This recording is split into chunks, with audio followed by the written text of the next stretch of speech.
मुस्ताङमा हिमपात भइरहेछ है, सक्छौँ हामी देख्न सक्छौँ।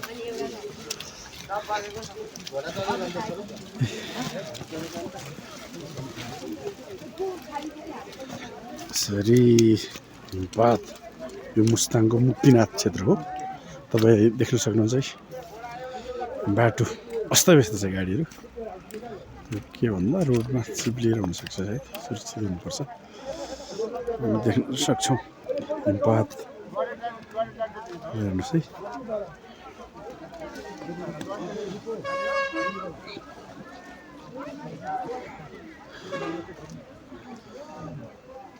यस्तै छ यहाँ। यो 4 वर्षपछि यस्तो हिमपात भएको छ।